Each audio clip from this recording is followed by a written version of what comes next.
welcome back to another video. Today, I'm going to be doing something I haven't done in a while. In fact, I'm going to try and make a series of this. I'll try to. But if you like this video, go down in the comments and yeah, type that you want another one or something. Because I'll probably forget to do this. But today we're going to be talking about this engine. And like not just this engine. I mean, I'll tell you how I got it and stuff. But like it's the type of engine it is. The information, why it was made, who manufactured it, the years it was manufactured. I'm kind of lost here.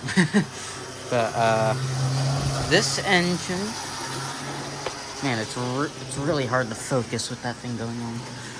But this engine is a EMD-FP45,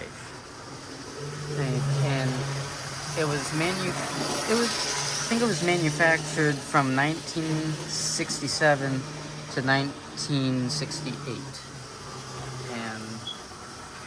And it was manufactured by AT&SF, which, if you don't know too much about that, what I know is AT&SF is made up of 3 different businesses, corporations. The one is Santa Fe. And then the other 2, I don't know how to pronounce. Atchison and Topeka. I don't know. Yeah, that's my best wording of that. But, it was manufactured because they wanted to make an engine to haul more passenger trains. Because at the time, the passenger train industry, or not industry, but that time period with passenger trains, it wasn't doing so good. But AT&SF really wanted to keep that going and stuff, so they made another engine for it. And they didn't like the traditional side walkway with the handrails and stuff. They wanted to make something that looked like this. And this design also helped with keeping all the components and stuff safe from the weather and stuff. And it also gave it a more streamlined look, which also corresponded with the passenger cars, because the passenger cars had a more streamlined look. So you can kind of see here. And so they made this, and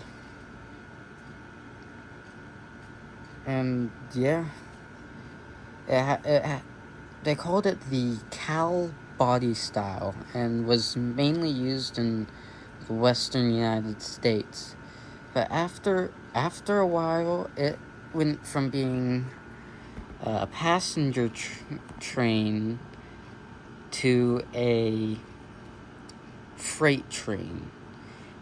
After a while, they just weren't sure they wanted to put it in with the passenger car type of thing. I don't know how to word it.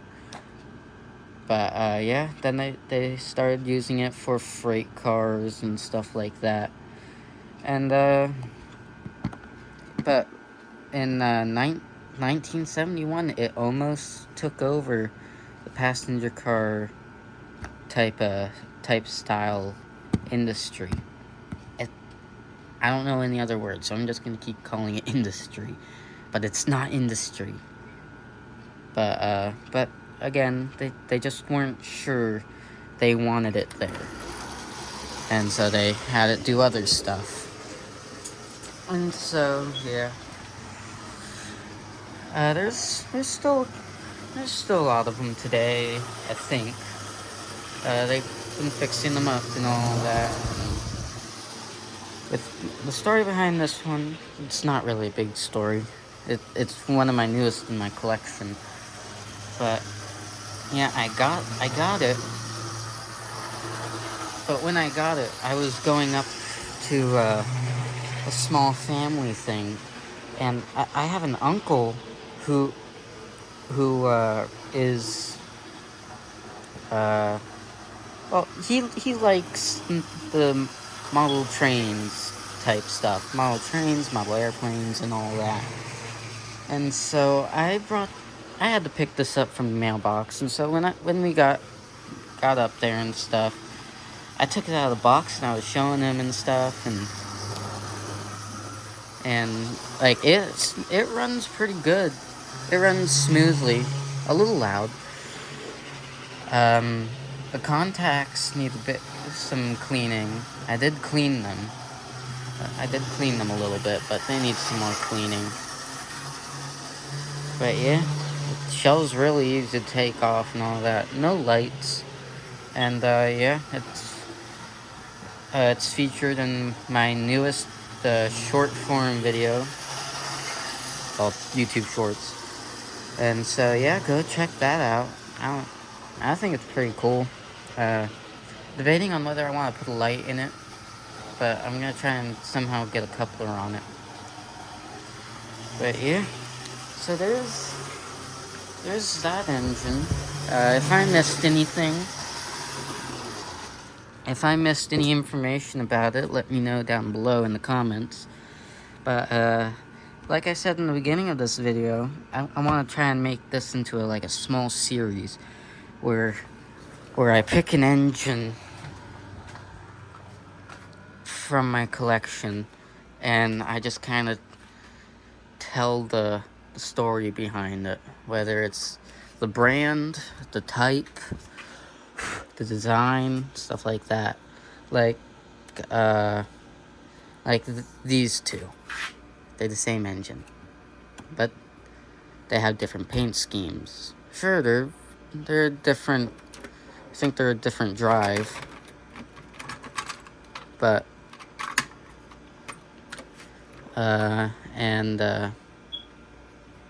what else? And these two, they're the same, but one has a paint scheme, the other one's just left blank.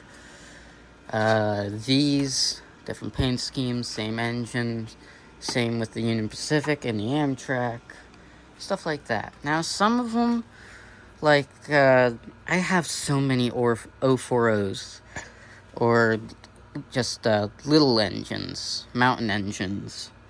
I have so many. And so, some are different branded, but you can only do so much, you know. Southern, AT&SF, stuff like that. So, yeah, if you want to see some videos about stuff like this, the history of the engine, or the story behind the specific engine I have, or the story behind the type of engine it is, why it came to be, who sold it, who used it, what it was used for, and all that. Heck, I think I'm going to do this one next. I don't think there's really a good story behind Trackmaster. Not Trackmaster, Trackster. But,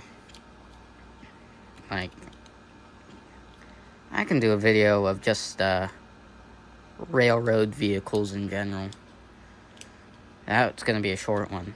But, there might be some really short ones. There could be some really long ones. Who knows? Maybe maybe sometime this week I'll get, the Union Pacific Big Boy. I'll have a good video about that. In fact, I already have a video about that. Although at the time, I was new. I was new to creating content and stuff. I don't think it's a really good video, but it's a decent video. It gives you the it gives you the basic information. But yeah. Yeah.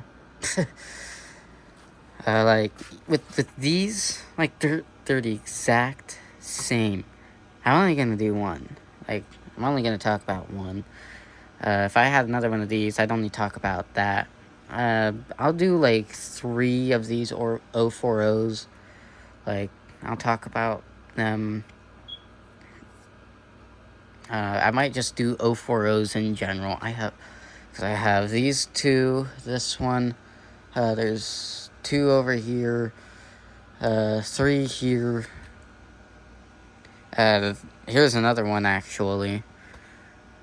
I even have one over here. So some I'm just going to do as the whole kit and caboodle, you know? But then there's others. Hercules. This.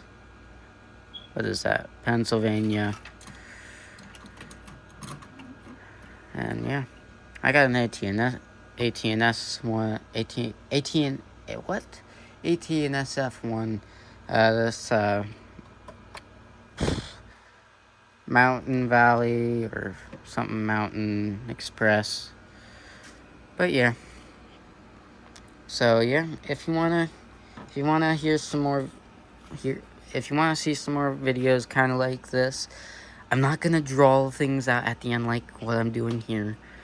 But just comment down below or leave a like or something. But yep, I hope you all enjoyed. I hope this was interesting. It was actually interesting for me. And yeah.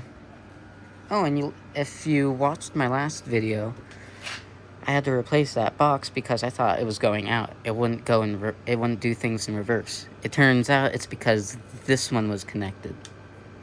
Even though it wasn't on, since it was connected by wire, it was shorting out that one if I did it in the opposite direction. So, for the time being, I just disconnected this wire. If I want to work over here, I'll reconnect it or something. I don't know. But anyways, I hope you all enjoyed. If you did, leave a like, subscribe, and I'll talk to you all in the next video.